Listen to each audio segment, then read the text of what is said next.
Hello guys, welcome to my first long video. അതും voice കൊടുത്തിട്ട്. ഞാൻ ആദ്യമായിട്ടാണ് വോയിസ് കൊടുത്തിട്ട് ഒരു ലോങ് വീഡിയോ അപ്ലോഡ് ചെയ്യുന്നത്. ഇന്ന് അപ്പോൾ ഞാൻ വന്നിട്ടുള്ളത് ഒരു പെൻ ഹോൾഡർ ആയിട്ടാണ്. അതായത് പെൻ ഹോൾഡർ ഒന്നും പറയാൻ പറ്റില്ല, എന്തെങ്കിലുമൊക്കെ ഇട്ട് വെക്കാൻ പറ്റിയൊരു ഹോൾഡർ. അപ്പോൾ അതിന് വേണ്ടിയിട്ട് 2 ബോക്സ് കിട്ടിയിട്ടുണ്ടായിരുന്നു. അത് ഞാൻ മെഷർ ചെയ്ത് കട്ട് ചെയ്തിട്ട് കാർഡ്ബോർഡിലേക്ക് വെച്ചിട്ട് ഇതുപോലെ ക്ലൗഡിൻ്റെ പിക്ചർ വരച്ചു കൊടുക്കുകയാണ് ചെയ്തത്. എന്നിട്ട് ഞാനത് കട്ട് ചെയ്തെടുത്തു. കട്ട് ചെയ്ത് കഴിഞ്ഞപ്പോഴാണ് എനിക്ക് മനസ്സിലായത് വരച്ചത് കുറച്ചൊരു വശപ്പശക് പോലെ ഉണ്ടായിരുന്നു. ആ റൗണ്ട് ഷേപ്പ് കുറച്ചുകൂടി വലുതാക്കാമായിരുന്നു എന്ന് തോന്നിയിട്ടുണ്ടായിരുന്നു. പിന്നെ ഒരു വശത്തല്ലാതെ മറുവശത്തും കൂടി അത് വെക്കണമല്ലോ. അപ്പോൾ മറ്റേ കാർഡ്ബോർഡിലും കൂടി ഈ ഒരു ക്ലൗഡ് എടുത്ത് വെച്ചിട്ട് വരച്ച് കട്ട് ചെയ്ത് എടുക്കുകയാണ് ചെയ്തത്. ഇതിങ്ങനെ ചെയ്യണ സമയത്ത് ശരിക്കും പറഞ്ഞാൽ ഞാൻ കട്ടിയുള്ള തരം കാർഡ്ബോർഡ് ഉണ്ടല്ലോ, അത് എടുക്കണം എന്ന് വിചാരിച്ചിരിക്കുകയായിരുന്നു.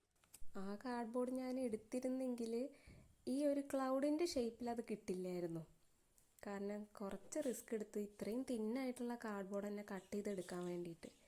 നമ്മൾ കട്ട് ചെയ്തെടുത്തുള്ള ഈ 2 ക്ലൗഡിൻ്റെയും ഫ്രണ്ടിലും ബാക്കിലും വയ്ക്കാൻ വേണ്ടിയിട്ട് 2 A4 സൈസ് ഷീറ്റ് എടുത്തിട്ട് 2ആക്കി മടക്കി അതിൻ്റെ മുകളിലേക്ക് നമ്മൾ ഈ കാർഡ്ബോർഡ് വെച്ച് വീണ്ടും വരച്ച് കട്ട് ചെയ്ത് എടുക്കണം.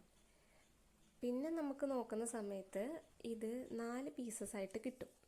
അങ്ങനെ 4 പീസ് എന്തിനാന്ന് വെച്ചിട്ടുണ്ടെങ്കിൽ ഞാൻ നേരത്തെ പറഞ്ഞ പോലെ ഒരു കാർഡ്ബോർഡ് എടുക്കുക, അതിൻ്റെ ഫ്രണ്ടിലും ബാക്കിലും ഫെവിക്കോൾ വെച്ചിട്ട് ഇത് ഒട്ടിക്കുക. ഒരു വൃത്തിക്ക് വേണ്ടിയിട്ടാണ് നമ്മളിങ്ങനെ ചെയ്യണത്.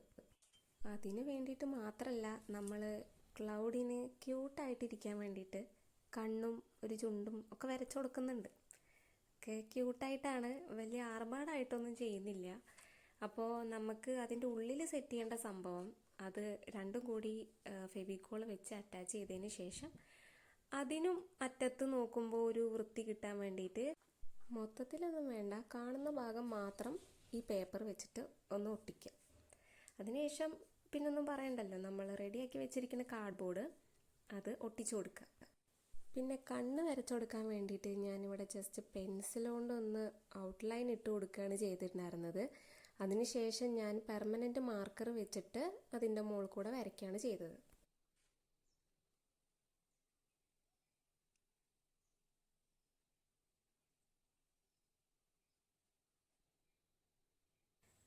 ഇനി നമുക്ക് ഈ ക്ലൗഡിൻ്റെ സൈഡിലായിട്ട് ഒരു ബോ വെക്കണം. അതിന് വേണ്ടിയിട്ട് ഒരു കളർ പേപ്പർ എടുക്കുക, അത് അതിൻ്റെ സെൻറ്റർ കിട്ടാൻ വേണ്ടി മെഷർ ചെയ്യുക. എന്നിട്ട് ഇതുപോലെ ട്രയാങ്കിൾ ഷേപ്പിൽ കട്ട് ചെയ്തിട്ട് ആ ഭാഗം നമുക്ക് വേണ്ട, അത് കളയുക. ബാക്കിയുള്ള 2 ഭാഗം കട്ട് ചെയ്ത് കൊടുക്കുക.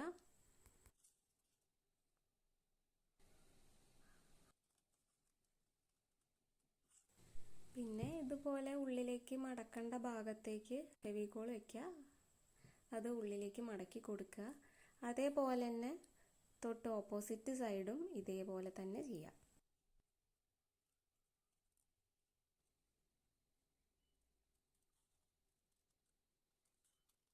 പിന്നെ ഇതിൻ്റെ താഴെ ഭാഗം ഇതുപോലെ കട്ട് ചെയ്ത് കൊടുക്കുക. അപ്പം നമുക്ക് നല്ലൊരു അടിപൊളി ക്യൂട്ടായിട്ടുള്ളൊരു ബോ കിട്ടും. അത് ക്ലൗഡിൻ്റെ സൈഡിലായിട്ട് ഒട്ടിച്ചു കൊടുക്കുക. പിന്നെ ഒരു ഭംഗിക്ക് വേണ്ടിയിട്ട് ഈ ക്ലൗഡിൻ്റെ സൈഡിൽ കൂടെ നമ്മൾ പെർമനൻറ്റ് മാർക്കർ വെച്ചിട്ടൊന്ന് ഇങ്ങനെ ജസ്റ്റ് ഇങ്ങനെ ഒരു ഡോട്ട് ഇട്ടിട്ട് കൊടുക്കുന്നുണ്ട്. അപ്പോൾ ഇതാണ് നമ്മുടെ ക്ലൗഡിൻ്റെ ഫൈനൽ ലുക്ക് വരുന്നത്. അപ്പോൾ കാർഡ്ബോർഡും ബോക്സൊന്നും ആരും കളയണ്ട, ഇതുപോലെയൊക്കെ ഉണ്ടാക്കി നോക്കുക. ഇഷ്ടമായാൽ ലൈക്ക് ചെയ്യുക, കമൻറ്റ് ചെയ്യുക, സബ്സ്ക്രൈബ് ചെയ്യുക. Thank you.